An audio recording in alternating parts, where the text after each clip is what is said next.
hanya dengan Rp15.000 per bulan, Anda telah turut berpartisipasi dalam menyebarkan dakwah bersama Tarbiyah Sunnah. Barakallahu fikum. Assalamualaikum warahmatullahi wabarakatuh. Innal hamdalillah hamdan katsiran thayyiban mubarakan fihi kama yuhibbu rabbuna wa yardah. Asyhadu an la ilaha illallah wahdahu la syarika lah wa asyhadu anna Muhammadan abduhu wa rasuluhu la nabiyya ba'dah. Qala Allah ta'ala fi kitabil karim a'udzu samii'il alim minasyaitonir rajim. Ya ayyuhalladzina amanu taqullaha haqqa tuqatih wa la tamutunna illa wa antum muslimun. Ya ayuhan nasu taqu rabbakum alladhi khalaqakum min nafsin wahidah wa khalaqa minha zawjaha wa bassa minhuma rijalan katsiran wa nisaa'a wa taqullaha alladhi tasaaluna bihi wal arham innallaha kana 'alaikum raqiba. Ya ayyuhalladzina amanu taqullaha wa qulu qawlan sadida yuslih lakum a'malakum wa yaghfir lakum dhunubakum wa may yuti'illaha wa rasulahu faqad faza fawzan 'azima. Amma ba'd.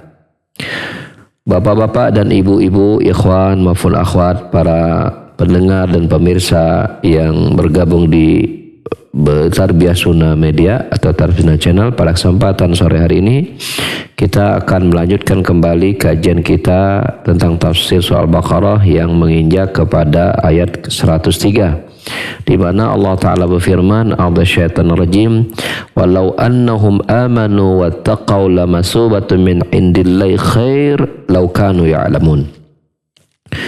Dan kalau seandainya mereka di sini kita masih berbicara tentang kaum Yahudi, Bani Israel.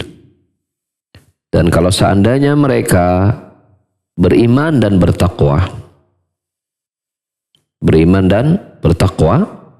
maka tentulah ganjaran di sisi Allah itu lebih baik seandainya mereka mengetahuinya. Ini ayat 103 ini pendek ya. Namun kita dapat melihat ada beberapa faedah yang bisa kita petik dan itu sangat bermanfaat buat kita tentunya, karena sependek apapun dalam Al-Quran dia tetap merupakan bagian dari mukjizat Rasul sallallahu alaihi wasallam.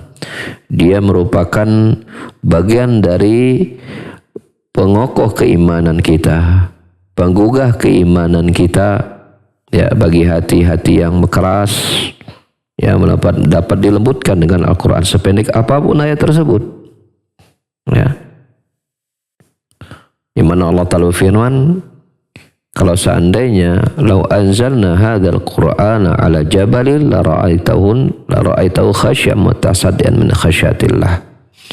Kalau seandainya kami turunkan Al-Quran kepada gunung, maka engkau akan lihat gunung itu akan hancur berkeping-keping karena saking takutnya mereka kepada Allah Subhanahu wa Ta'ala. Nah, kembali kepada pembahasan kita bahwa ayat ini memang pendek ya. Satu ayat yang pendek, tetapi bila kita bisa renungi dengan baik-baik, insya Allah akan memberikan tambahan iman yang luar biasa. Di pembahasan ayat ini, Syekh Muhammad bin Shalih Al-Utsaimin yang kita nukilkan kitab beliau dalam tafsir surah Al-Baqarah ini, ya, itu beliau menjelaskan tentang perbedaan dahulu antara iman dan takwa. Perbedaan antara iman dan takwa. Itu perbedaannya terjadi ketika dua lafaz ini muncul bersamaan dalam satu tempat, baik dalam ayat ya maupun hadis misalnya, dan memiliki kesamaan tanpa ada perbedaan bila dia tidak dimunculkan secara bersamaan. Lalu apa perbedaan lafaz iman dan takwa ketika dia dimunculkan bersamaan, contohnya pada ayat ini? Maka di sini disebutkan walau annahum amanu, kalau seandainya mereka beriman, biqulubihim, yaitu mereka ya beriman dengan hati mereka, dengan jiwa-jiwa mereka. Wattaqau, Ya, dan bertakwa yaitu bijawarihihim, itu bertakwa melalui apa? Amalan-amalan anggota badan mereka. Ya, dari sini kita dapati bahwasanya al-imanu bil qalbi wa taqwa bil jawarih. Artinya iman itu melalui hatinya dan takwa melalui amalan anggota badannya.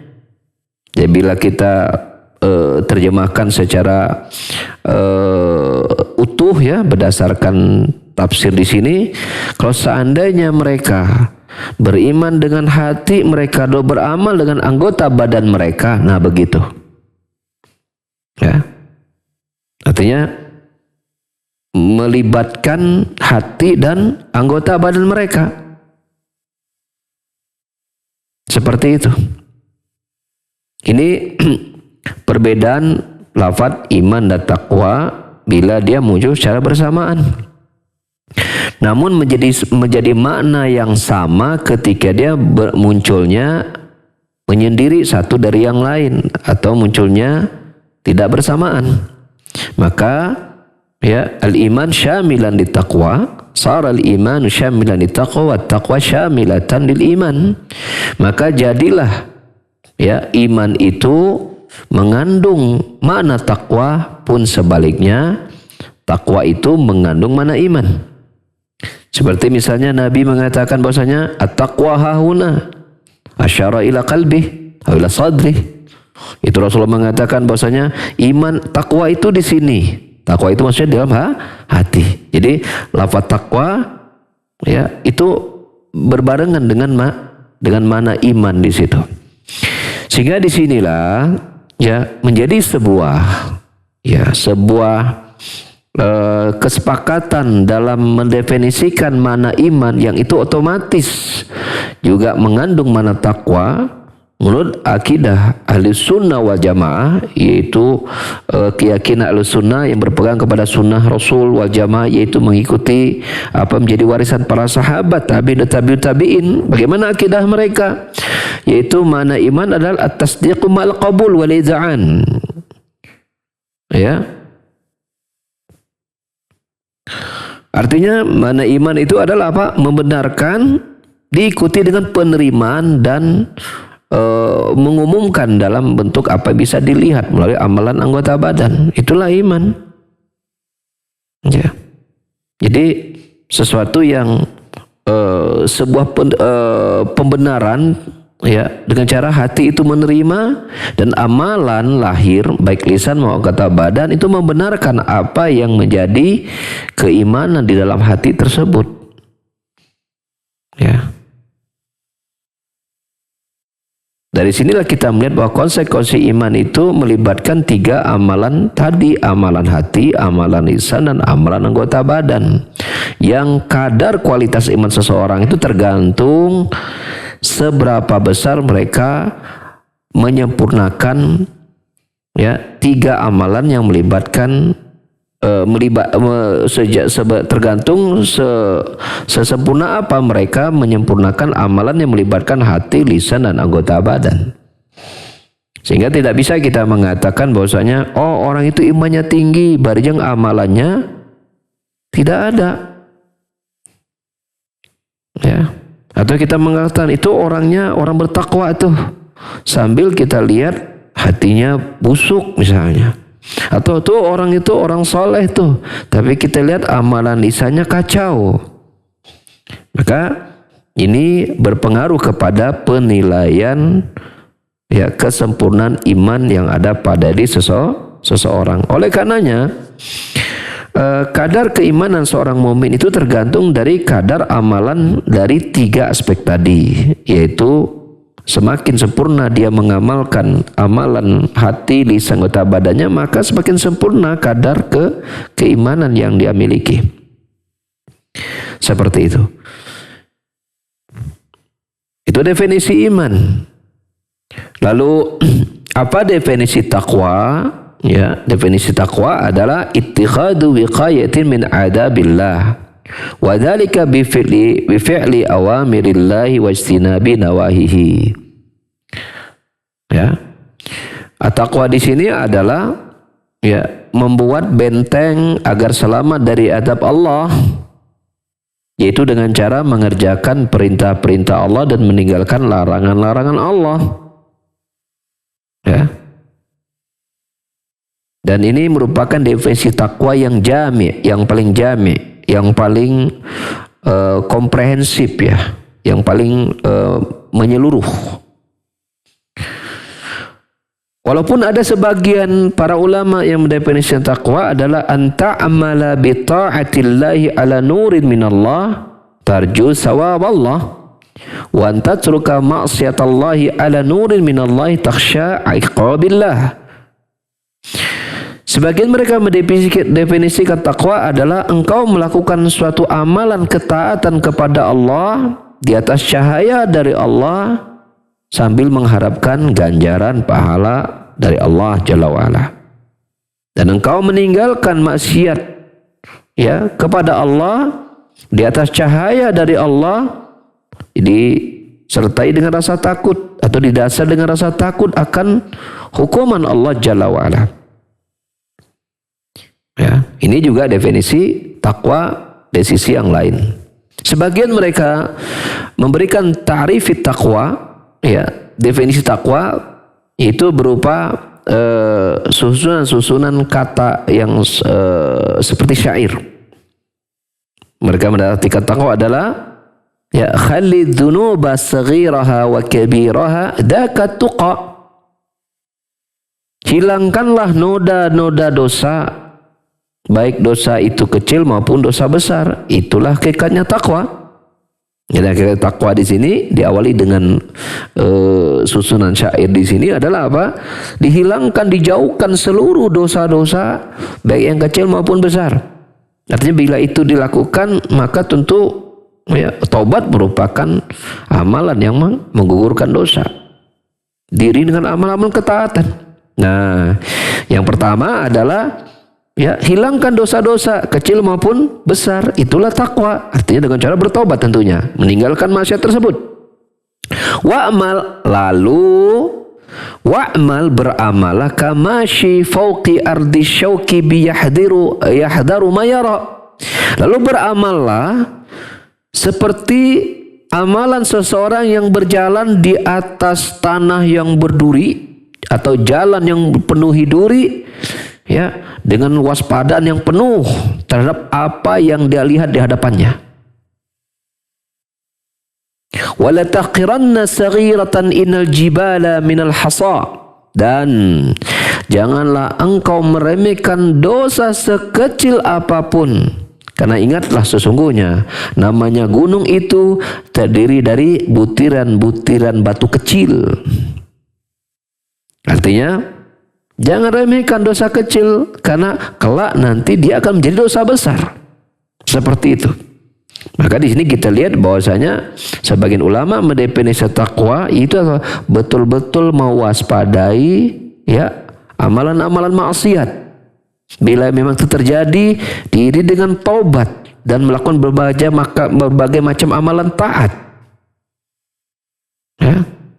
Dari sini kita perhatikan bahwasanya makna iman dan makna takwa, ya dia ketika dia menyendiri didefinisikan maka mengandung satu dengan yang lain. Didefinisikan iman, maka takwa terkandung di situ.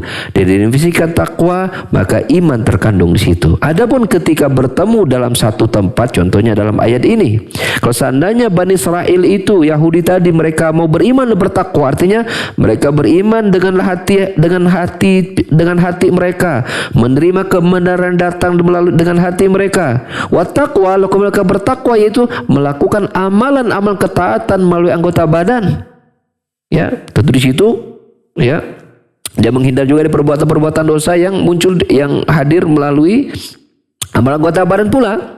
Bila mereka melakukan seperti itu, la masubatun min indillahi khair, maka sungguh ganjaran yang akan mereka dapatkan di sisi Allah itu lebih baik. Nah, di sini Syekh Utsaimin menjelaskan bahwasanya apa yang dimaksud dengan ganjaran di sisi Allah itu lebih baik. Nah, ketika Allah Subhanahu wa taala menyebutkan dalam ayat ini bahwa ganjaran itu berasal dari Allah, ya, maka ini mengandung dua perkara. Yang pertama adalah menunjukkan bahwasanya pahala di sisi Allah itu, pemberian dari Allah itu sangat besar yang tidak mungkin bisa digambarkan kebesaran pemberian dari Allah itu oleh seorang hamba. Saking besarnya. Karena yang memberi itu adalah Allah, zat yang maha besar. Kita lihat misalnya, ya dalam ukuran manusia saja contoh. Kalau ada orang yang memberi, dia yang pertama ini adalah konglomerat. Yang satu, ya pemberian sedikit melarat. Nah, tadi konglomerat, ini sedikit melarat. Ketika memberi tentu disesuaikan dengan apa yang mereka miliki. Hatinya sama-sama luas ini ingin memberi. Tentulah pemberian seorang konglomerat pasti jauh lebih besar secara ukuran, ya, ke materi dibanding mereka yang ekonominya tidak seperti konglomerat tadi. Pemberian besar melalui hati yang baik, ya, dari orang yang besar, maka pasti besar. Lalu bagaimana bila pemberian itu diberikan oleh zat yang maha besar? Maka tidak bisa digambarkan, dibatasi berapa banyaknya apa yang Allah akan berikan kepada hamba tadi. Bila dia mau beriman bertakwa. Beriman dengan hatinya, bertakwa melakukan amalan-amalan lahirnya. Ya, melalui lisan dan anggota badannya. Lamasubatun min indillah. Maka pahala itu di sisi Allah, itu khair, itu pasti yang terbaik. Disandarkan dari Allah menunjukkan berarti pahalanya tidak mungkin bisa digambarkan oleh seorang hamba tersebut saking besarnya pemberian dari Allah sebagai zat yang maha besar. Ini yang pertama. Mana yang kedua atau kandungan yang kedua dari pernyataan bahwa ganjaran itu dari Allah, artinya itmi'nanul abdi ala husuliha. Lianna Allah subhanahu wa ta'ala la yakhliful mi'ad. Ya. Bila seorang hamba mengetahui bahwa ganjaran itu dari Allah, maka si hamba itu akan tenang. Mengapa? Karena dia pasti akan mendapatkannya. Kusebab apa? Kusebab Allah tidak mungkin menyalahi janjinya. Itu nggak mungkin.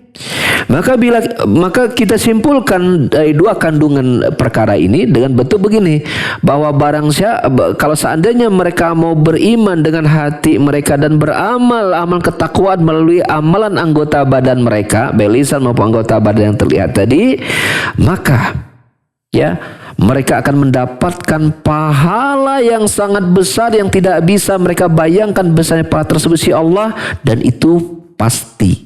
Nah, begitu. Dan itu pasti Allah akan berikan dalam jumlah yang sangat besar. Maka bila seorang hamba mengetahui ini, dia akan tenang bahwa amalan yang dia kerjakan itu tidak akan sia-sia. Ya, dan ganjaran dari pahala itu jauh dari apa yang dia bayangkan.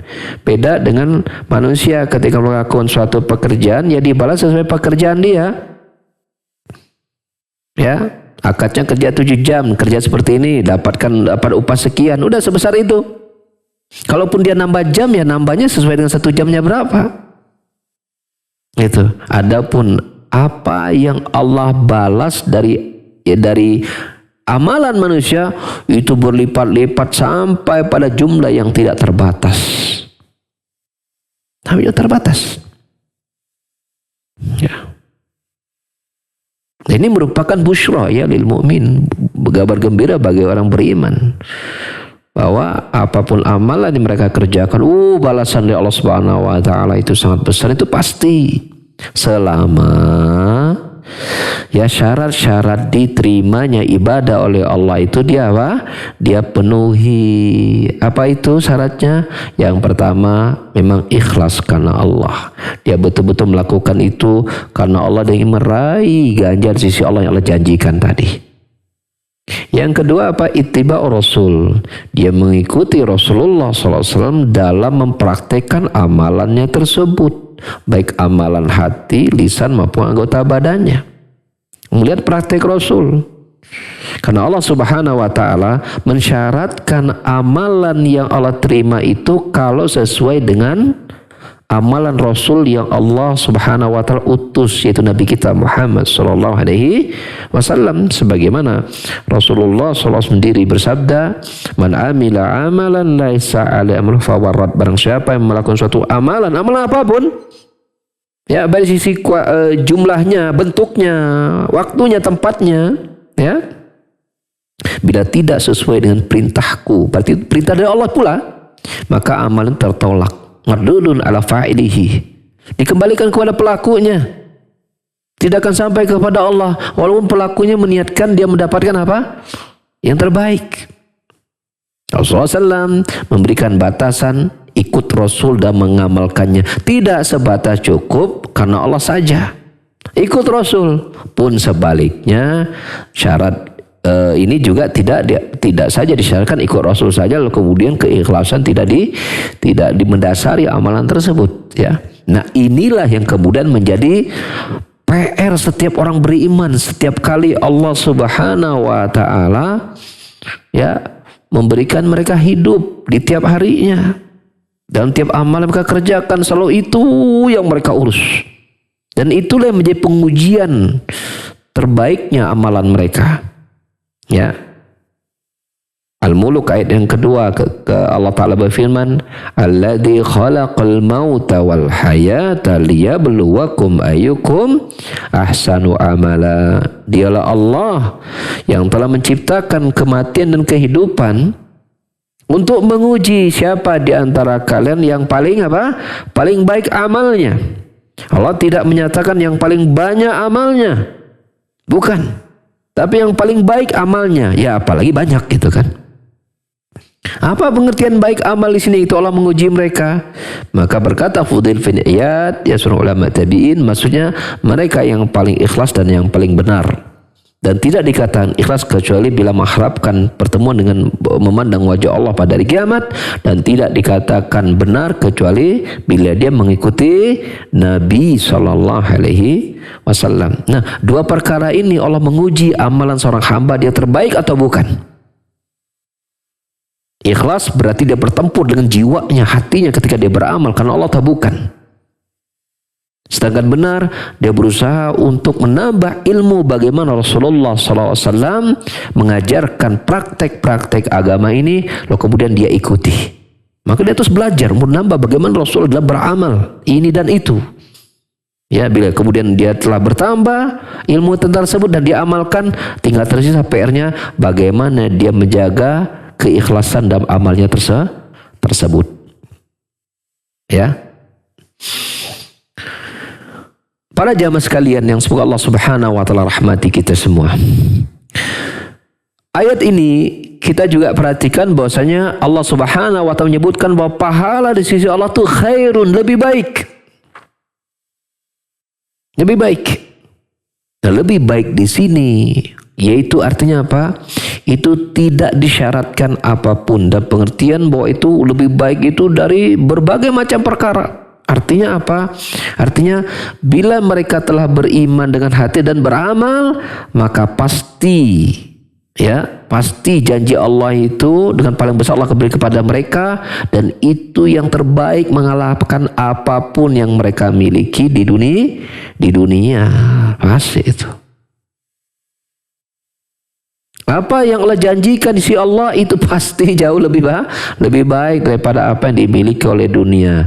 Maka oleh karena itu, ya, itu laukanu ya'lamun, kalau seandainya mereka mau mengetahui, maka kita lihat bagaimana Allah menyebutkan bahwasanya orang yang berilmu itu orang yang mengerti target dia ya hidup. Itu apa? Mencari apa yang Allah sediakan di sisinya. Itu orang yang berilmu namanya. Itu orang yang cerdas namanya. Ya, maka mari kita lihat beberapa faedah dari ayat tersebut. Yang pertama, ya, yang pertama adalah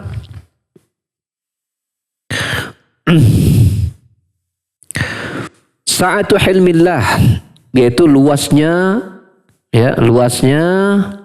hilmillah, ya. Luasnya hilm itu artinya kelemah lembutan Allah Subhanahu wa taala. Kebaikan Allah Subhanahu wa taala. Ya. Karena Allah Subhanahu wa taala menyebutkan walau annahum amanu wattaqau, kalau seandainya mereka mau beriman dan bertakwa, ya. Maka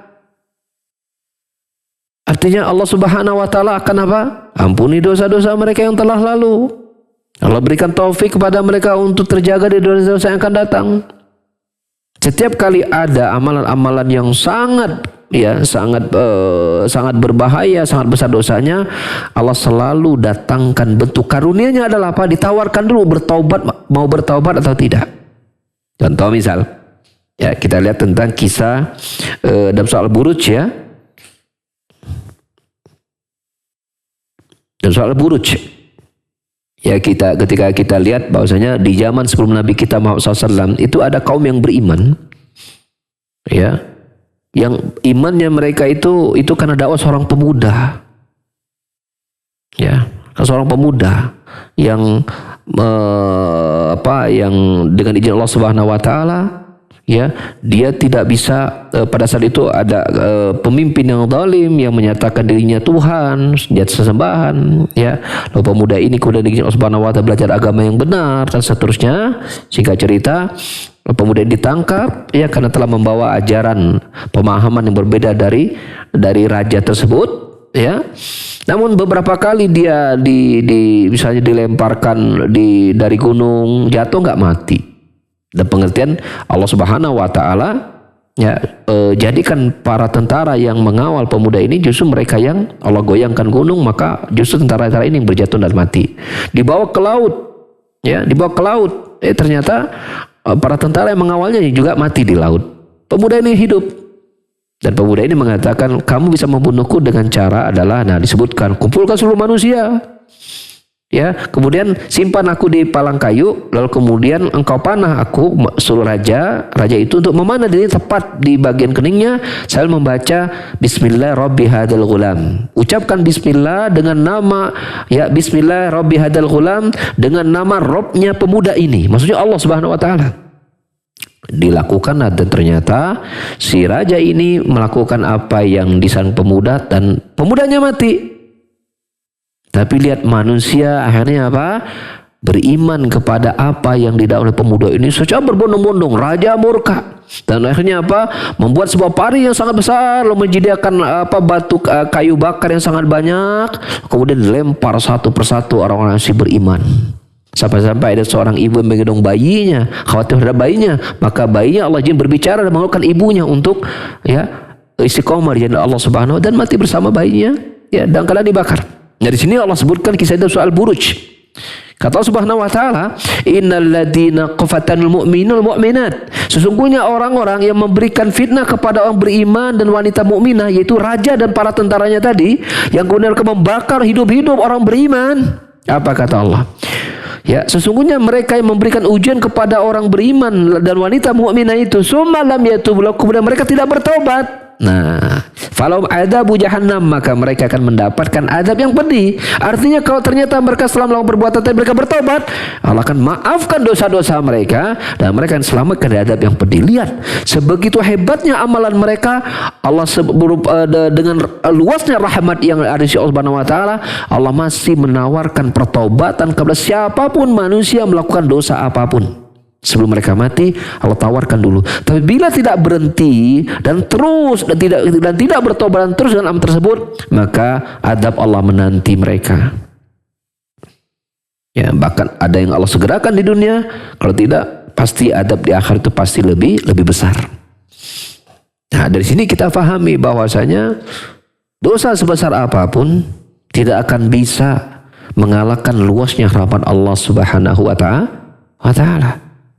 Nah, ini merupakan kabar gembira, ya, bagi hamba-hamba Allah Subhanahu wa taala yang barangkali dia khawatir telah banyak dosa dan dia khawatir Allah tidak mengampuni dosa, maka jangan khawatir. Allah menyatakan Allah ampuni dosa sebesar apapun. Ya, kita lihat surah Az-Zumar, Allah berfirman, Qul ya ibadiyalladzina ya asrafu ala anfusihim la taqnatu min rahmatillah innallaha yaghfiru dzunuba jami'a. Katakanlah kepada para hamba-hambaku yang mereka ini telah berbuat zalim dengan diri mereka, melampaui batas diri mereka dengan dosa-dosa mereka tentunya. Apa kata Allah? Ya, katakan kepada mereka ya, bahwasanya Allah Subhanahu wa taala akan ampuni seluruh dosa mereka. Dan Allah tidak mungkin menyalahi janjinya. Kalau Allah mengatakan Allah akan ampuni, pasti Allah ampuni kalau mereka mau bertobat dan kembali kepada Allah Subhanahu wa taala. Nah, ini yang pertama ya, bahwa seberapa besar pun kita lihat Bani Israel kaum Yahudi, berkali-kali mereka melakukan pengkhianatan, penentangan, kemungkaran, pengingkaran kepada dakwah Nabi Musa alaihissalam. Tapi Allah berkali-kali menawarkan mereka, walau annahum amanu wattaqwa, seandainya mereka mau saja beriman dan bertakwa, artinya mereka bertaubat, meninggalkan ya keburukan-keburukan mereka sebelumnya, maka Allah tetap akan memberikan pahala yang lebih baik di sisi Allah Subhanahu wa taala. Kalau seandainya mereka mengetahuinya. Ya, seperti itu. Dari sinilah ya kita menyatakan bahwasanya iman ya itu akan melahirkan ganjaran. Ya, iman akan melahirkan ganjaran. Baik melalui hati akan melahirkan ganjaran pahala. Baik melalui lisan akan melahirkan ganjaran pahala. Baik melalui anggota badan akan melahirkan ganjaran pahala. Dari sini para jamaah sekalian, kita jangan sampai mengecilkan amalan-amalan apapun datang dalam agama kita, seperti amalan hati misalnya, senantiasa berhusnuzon kepada Allah, itu berpahala. Ya, kita tidak menggerutu dengan hati kita, itu berpahala atas takdir musibah yang Allah berikan kepada kita. Ya, kita bersyukur dengan lisan kita, itu berpahala. Ya, menahan diri dari berkeluh kesah dengan lisan kita, itu berpahala.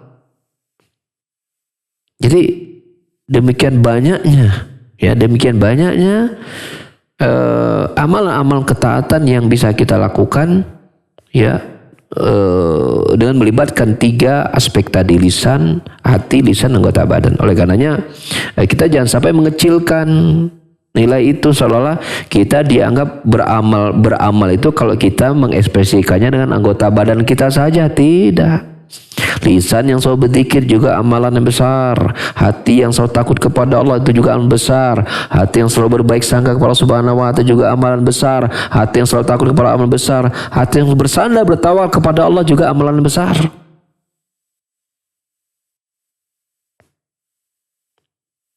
Maka teruslah kita di track tersebut.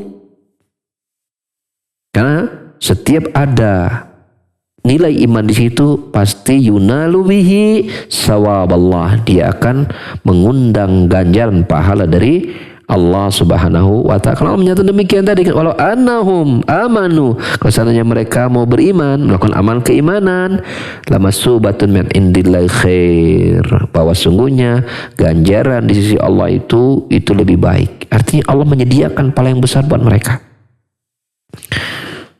Ya. Dan lebih baik di sini ternyata ya, lebih baik pahala di sisi Allah itu lebih baik dari apa? Khairun minad dunya, lebih baik dari apapun yang ada di dunia ini. Makanya Nabi SAW dalam hadis riwayat Bukhari dan riwayat Muhammad dan hadis yang sahih bersabda apa? La mawdhi'u sautin fil jannati khairun minad dunya wa ma fiha. Sungguh sarung tempat menyimpan cambuk di surga itu lebih baik daripada dunia dan semua yang ada di dalamnya. Itu baru sarung cambuknya. Nah, Allah menyatakan bahwasanya apa? Apa yang Allah sediakan di sisi Allah itu lebih baik daripada dunia. Ganjaran Allah berikan kepada orang yang mau beriman dan bertakwa kepada Allah Subhanahu wa taala. Ya. Dan kita lihat di ujung ayat itu kan, lawakanu ya'al, kalau seandainya mereka mengetahui, menunjukkan bahwasanya apa? Kesibukan orang berilmu dan cerdas itu adalah kesibukan mereka mencari apa? Mencari ganjaran pahala di sisi Allah dengan amal-amal soleh mereka. Itulah kesibukan orang mukmin. Itu kesibukan orang bertakwa di dunia itu seperti itu. Mereka mewaspadai pintu-pintu maksiat. Mereka tidak remehkan dosa. Mereka berusaha untuk memperbaiki kesalahan. Mereka berusaha untuk menambah ilmu dan meningkatkan amalan. Terus selalu seperti itu amalan orang-orang yang menginginkan surganya Allah Subhanahu wa taala, yang yakin bahwa pahala atau ganjaran atau balasan dari Allah itu jauh lebih besar dari apa yang Allah berikan nikmat yang sangat sedikit di dunia ini. Nah, itu juga tentu memberikan buah bahwasanya orang yang imannya benar, takwanya benar, dia akan memandang dunia itu hina. Sebesar apapun yang dia miliki, sebesar apapun yang manusia dapatkan, dia tetap memandang dunia itu apa? Hina, tidak ada apa-apanya. Kan begitu. Kata Rasulullah SAW, man kanatil akhiratu hammuhu ja'alallahu al-ghina fi qalbihi wa jama'a lahu syamlahu wa atathu dunya ya wa hiya raghimatun. Kata Rasulullah SAW, barang siapa yang akhirat, surga itu menjadi tujuan yang dia cari dalam hidupnya di dunia, ya, itu yang begitu penting dan prioritas yang ada dalam hidupnya, maka apa kata Allah, kata Rasulullah SAW, orang itu akan seperti ini keadaannya. Itu apa? Allah jadikan hatinya itu berkecukupan, ya, qanaah. Yang kata Imam Syafi'i, la kunta da qalbin qanu, ya, anta wa malik dunia sawa. Kata Imam Syafi'i, kalau seandainya engkau memiliki hati yang qanaah, maka engkau dengan raja-raja dunia itu sama kedudukannya. Kaya itu. Tidak butuh dengan apapun, dengan yang ada di dunia, tidak merasa hina dengan apa yang dia miliki. Enggak, dia tidak memandang hina, rendah, mulia itu, tinggi rendah sesuatu itu dari ukuran dunia, enggak. Orang kalau sudah pikirnya akhir carinya surga, dia tidak menjadikan ukuran apa yang didapatkan di dunia atau apa yang dimiliki sebagai ukuran kemuliaan, enggak. Karena Allah telah berikan kecukupan dalam hatinya berupa iman, berupa kenikmatan iman dalam hatinya. Wa jama'ala syamlahu, Allah kemudian jadikan urusannya itu Allah selesaikan, Allah permudah. Wa atathu dunya, dan dunia mendatangi dari berbagai macam arah, berbagai macam bentuknya dari nikmat-nikmat dunia. Wahya raghimatun, dan dia tetap menganggap itu adalah hina. Ya, dia ini udah soleh nih, bertakwa, oh dapat mobil, tapi mobil mah hina, gitu kan? Gitu. Ya, dia udah soleh, beramal, bertakwa, kemudian Allah mudahkan rezekinya, kemudian dia memiliki harta yang banyak, dia malah tetap mau ini hina. Akan menjadi mulia bila harta itu dia gunakan di jalan Allah dengan sedekah dan infak yang dia tunaikan. Maka dia melihat itulah kemuliaan memiliki harta dan seterusnya. Ya. Qala Ibnu Adam, kata Rasulullah SAW itu, anak manusia itu berkata, mali, hartaku. Maka kata Nabi SAW, ya, laisa lima libni Adam, bukanlah harta Ibnu Adam kecuali illa ya ma akalta, ya, fa'abna, itu apa yang engkau makan nanti dia akan selesai dimakan dan menjadi kotoran. Wa malabista illa ablai, dan apa yang kau pakai gitu kan nanti dia akan menjadi lusuh. Wa mata saqlata fa'amdait, adapun yang kau dan adapun harta yang kau sekakan itulah yang akan nanti apa menemanimu di alam kubur dan di akhirat. Ya, seperti itu. Jadi bagaimana Allah Subhanahu wa ta'ala menggambarkan orang beriman adalah orang-orang mencari sesuatu yang sangat besar, sangat berharga dan lebih baik dari semua yang ada dari dunia ini. Itu apa? Amalan-amalan ketakwaan, keimanan. Kemudian faedah yang berikutnya adalah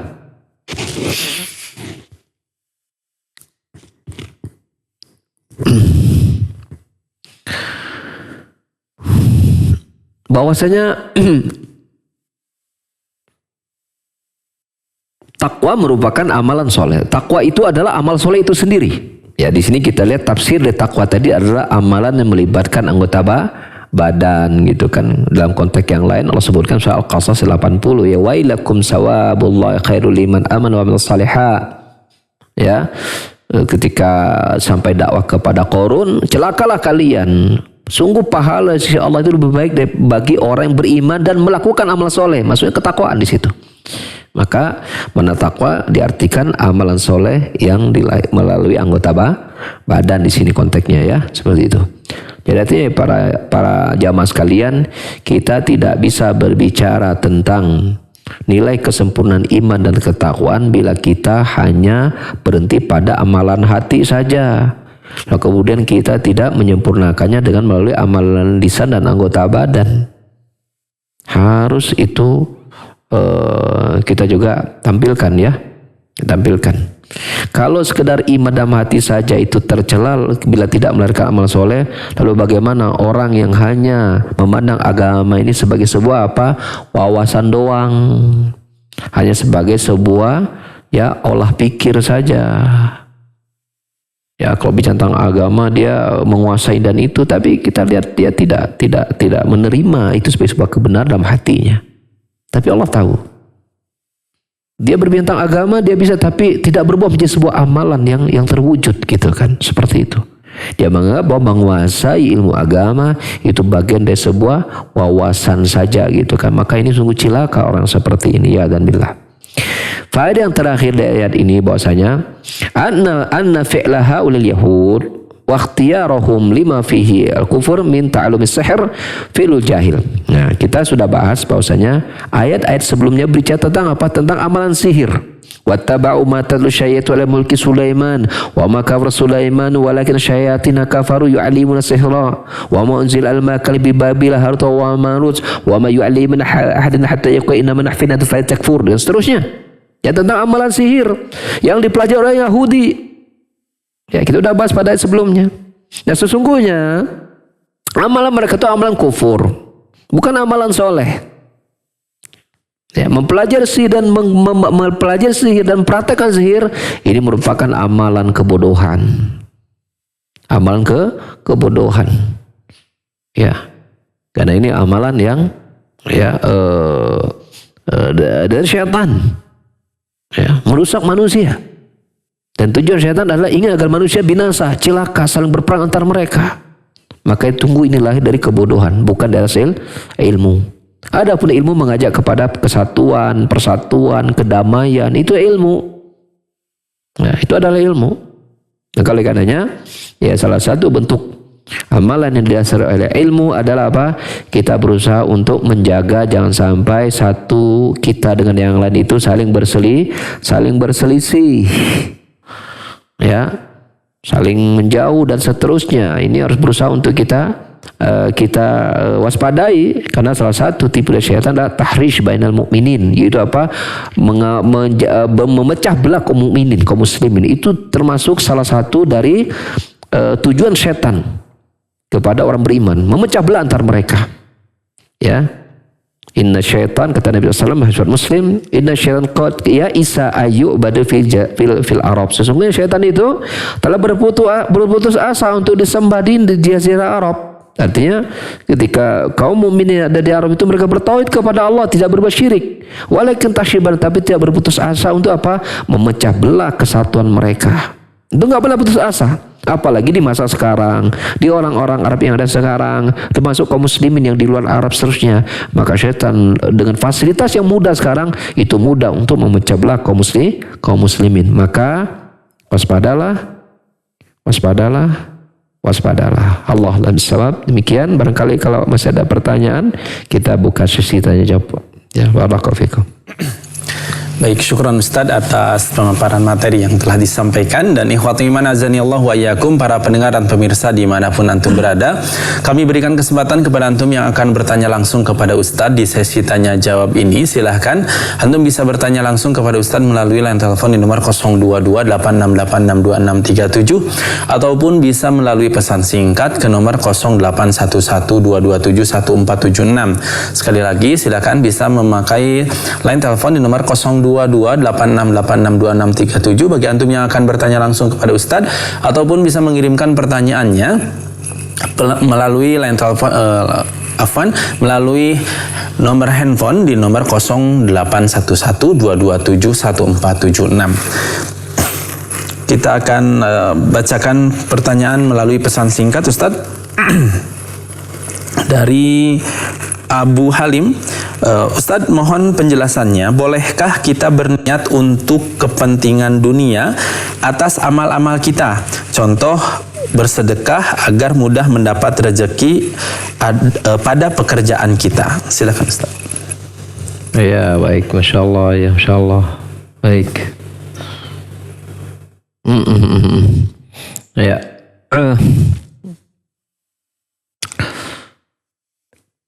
Allahu a'lam bissawab ya. Allahu a'lam. Biasanya kalau kita bincang tentang agama itu, kita menjadikan dunia kita untuk akhirat kita ya.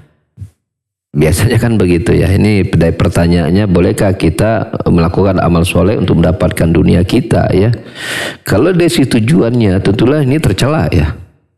Bila tujuannya itu untuk urusan dunia sebagai tujuan akhir, tercela melalui ayat surat Hud ayat 15-16. Allah Ta'ala berfirman, surat Hud ayat 15-16, Allah berfirman, wa man kana yuridul hayata dunya wa zinataha nuwaffi ilaihim a'malahum fiha wa hum fiha la yubkhasun ulaika alladziina laysa lahum fil akhirati lan nar wa habita ma sana'u fiha wa batilum ma kanu ya'malun. Barang siapa yang melakukan suatu amalan dan amalan itu dia inginkan dunia dan perhiasannya, maka kami, kata Allah, akan berikan apa yang dia inginkan dan tidak dikurangi sedikit pun. Bila dalam amalan itu dia inginkan dunianya, Allah akan berikan dan tidak akan Allah kurangi. Tetapi kita lihat pada berikutnya Allah memberikan ancaman. Mereka itu adalah orang-orang yang nanti di akhirat tidak ada yang mereka dapatkan kecuali neraka. Gugur apa yang mereka kerjakan, sia-sia apa yang dahulu mereka amalkan. Ya, jadi waspadai ya bila tujuan kita itu adalah dunia dan menggadaikan akhirat. Ya, menggadaikan akhirat ya, seperti itu. Ya. Kecuali bila tadi kita bersedekah untuk agar urusan dunia kita mudah, lalu kalau urusan kita mudah kita untuk akhirat lagi, mah ini nggak apa-apa. Gitu. Karena kan terminal akhirnya kan bukan dunia. Terminal akhirnya adalah akhirat. Jadi Anda bersedekah pengen apa niatnya? Ingin agar urusan dunia mudah. Kalau urusan dunia mudah pengen apa? Nah, kalau terminal akhirnya dunia, kita akan terkena dengan ancaman ayat tadi Hud 15-16. Tapi bila kita kemudian bersedekah agar urusan kita mudah, lalu kalau kita mudah kita ingin bisa bersedekah lagi untuk mencari akhirat kita, maka ini nggak masalah, bahkan itu bagus. Jadi atur niat agar terminal akhir niat kita adalah amal soleh, bukan kemudahan dunia semata. Ya, seperti itu. Ya, saya kira mungkin itu yang saya sarankan. Ya, bila Anda ingin bersedekah kemudian dengan itu urusan dunia Anda mudah, maka jadikan kemudahan dunia Anda agar Anda bisa bersedekah yang lebih banyak lagi untuk cari akhirat Anda. Ya, saya kira mungkin demikian. Allah bisawab. Baik, syukran Ustaz atas jawabannya. Pertanyaan selanjutnya Ustaz dari hamba Allah di Bandung. Ustaz, apa dalil hadis disunahkannya sholat duha Ustaz? Silakan. Oh iya. Ya kalau saya nggak hafal ya bunyi lafaz asli ya, tetapi salah satu yang Rasulullah SAW wasiatkan kepada sahabat Abu Hurairah ya, kalau saya nggak salah ingat, untuk salah satu itu tidak tinggalkan 3 perkara ya selain ayyamul bid adalah meninggalkan sholat duha. Walaupun nanti kita lihat ada beberapa riwayat-riwayat yang lain yang hasilnya ulama ikhtilaf. Apakah seorang itu duha itu melazimkannya benar atau tidak, atau melakukan sekali-sekali, itu sudah diurai dalam bentuk perbedaan pendapat di kalangan para ulama. Tapi hadis tentang sholat duha itu ada ya, seperti itu. Itu ada. Tapi yang menjadi persoalan mereka adalah apakah itu dirutinkan atau tidak. Ya, seperti itu. Boleh atau tidak merutinkannya, seperti itu. Ya. Kalau lapat bunyi teka aslinya saya nggak terlalu hafal ya, tapi secara mana kurang lebih demikian. Ya, mudah-mudahan di waktu yang lain saya bisa menukilkan ataupun tidak membacakan dari apa yang saya temukan gitu kan. Tapi saran saya kalau ingin mencari dalil secara ini, buku-buku bisa dibaca ya, di buku lihat di Bulughul Maram ada pembahasan seperti itu. Ya, juga dalam kitab ada namanya Sahih Fiqh Sunnah, itu juga plus membahas tentang kitab ulama dalam masalah sholat duha tadi. Itu kok bisa ada terjemahan atau kok ada bisa bahasa Arab, itu bisa merujuk ke situ. Bisa merujuk ke situ ya. Jadi supaya wawasan tadi, bila tadi bertanya ingin agar meluaskan pembahasan tentang sholat duha ya itu sangat baik bila merujuk kepada kitab yang saya sebutkan tadi gitu kan, seperti itu. Allah alam. Baik, syukran Ustadz atas jawabannya. Kita beralih ke penanya selanjutnya dari Denny di Depok. Izin bertanya Ustadz, bolehkah kita mengambil ilmu kepada Ustadz yang membolehkan mendatangi acara yang tidak disyariatkan dengan syarat tidak disyariatkan dengan syarat jika diundang Ustadz? Jika diundang ya, jika diundang apakah itu sebuah subhat katanya? Ya.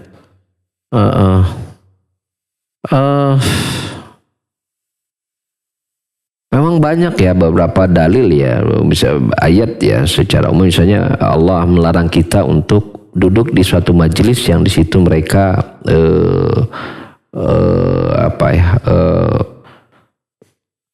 majlis lagwi ya, majlis lagwi itu majlis gurau gitu, sampai beralih kepada pembicaraan yang lain gitu kan, seperti itu. Salah satunya ya majlis bila di situ dibicarakan perkara atau diadakan perkara-perkara yang tidak disyariatkan dalam agama kita, contohnya Nabi SAW gitu kan.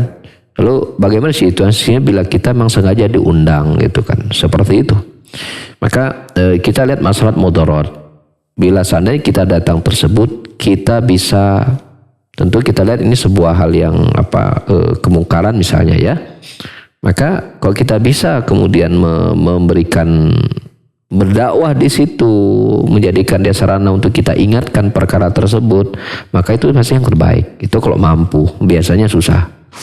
Gitu kan? Seperti itu. Kalau tidak mampu ya berarti kita menjaga agama kita dulu. Tentu misalnya kok dengan adab tentunya bahwa kita belum bisa hadir dan segala macam, dan atau mungkin kita dalam rangka untuk memberikan nasihat kepada umat bahwasanya ini perkara yang tentunya walaupun jadi sebuah hal yang lumrah, tapi kita perlu belajar untuk mereview kembali apa-apa yang sudah kita jalani selama ini gitu kan. Ya mungkin kita menyampaikan kepada beberapa orang yang kita ketahui, atau paling tidak kita diam gitu kan, seperti itu. Kembali kepada lihat masalah mudarat ya, masalah mudarat. Bila kemudian dengan hadir walaupun tadi diundang itu dapat mengganggu apa yang kita pahami dari agama ini gitu kan, dan bisa apalagi bisa sampai muncul bahwa kita seolah mendukung acara tersebut padahal kita tahu ini tidak ada syariatnya gitu kan, maka kita memilih untuk tidak hadir tentunya, tapi kita buat dengan alasan yang bijak lah tentunya, seperti itu ya, seperti itu. Karena memang di zaman sekarang itu kita dihadapkan pada situasi ya, bila kita tidak mengikuti apa yang menjadi keumuman dari masyarakat, kita dihadapkan kondisi bahwa seolah kita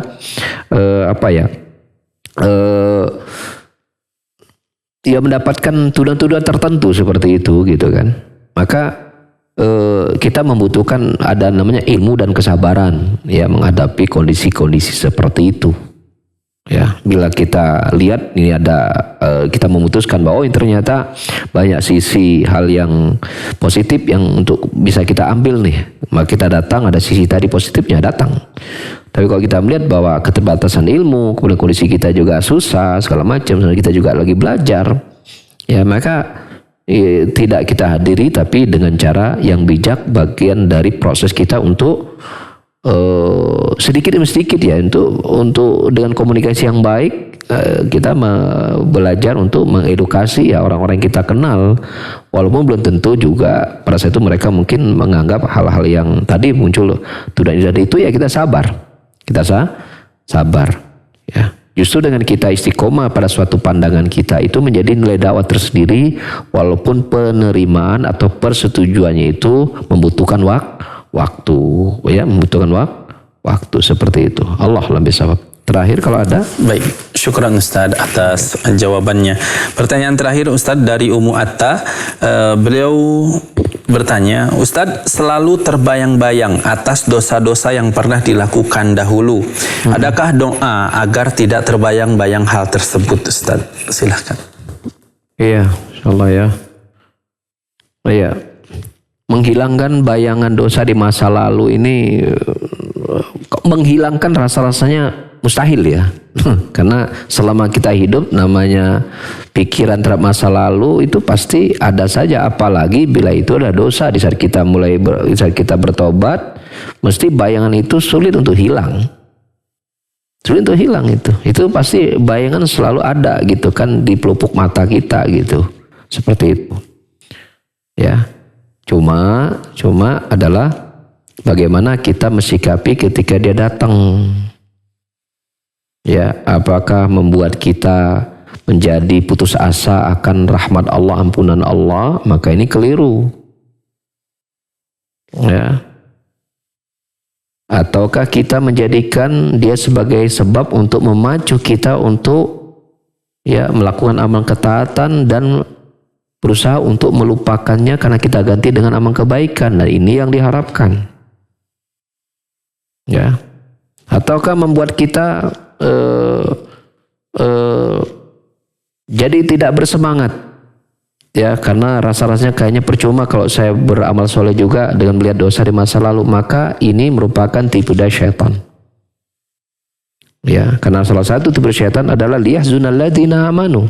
Itu melemparkan kesedihan pada orang beriman sehingga mereka menjadi putus asa akan dari rahmat Allah Subhanahu wa taala.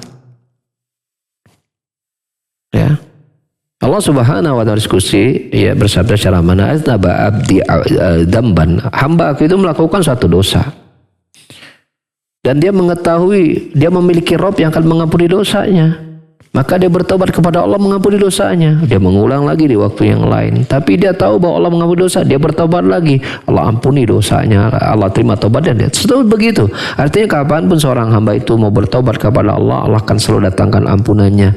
Maka oleh karena itu ya, yang harus kita perkuat adalah tauhid. Ilmu tauhid, belajar ilmu tauhid tentang bagaimana kita mengenal Allah dengan baik. Yang bila pengenalan Allah dengan baik itu kita dapatkan, maka husnuzon kepada Allah akan meningkat. Husnuzon kepada Allah akan meningkat. Maka ini yang harus menjadi obat kita untuk melawan rasa sedih kita akan bayangan dosa di masa lalu. Kuatkan dengan husnuzon kepada Allah bahwa Allah Maha Baik, Allah Maha Pengampun. Allah akan mengampuni semua dosa kita sebesar apapun itu gitu.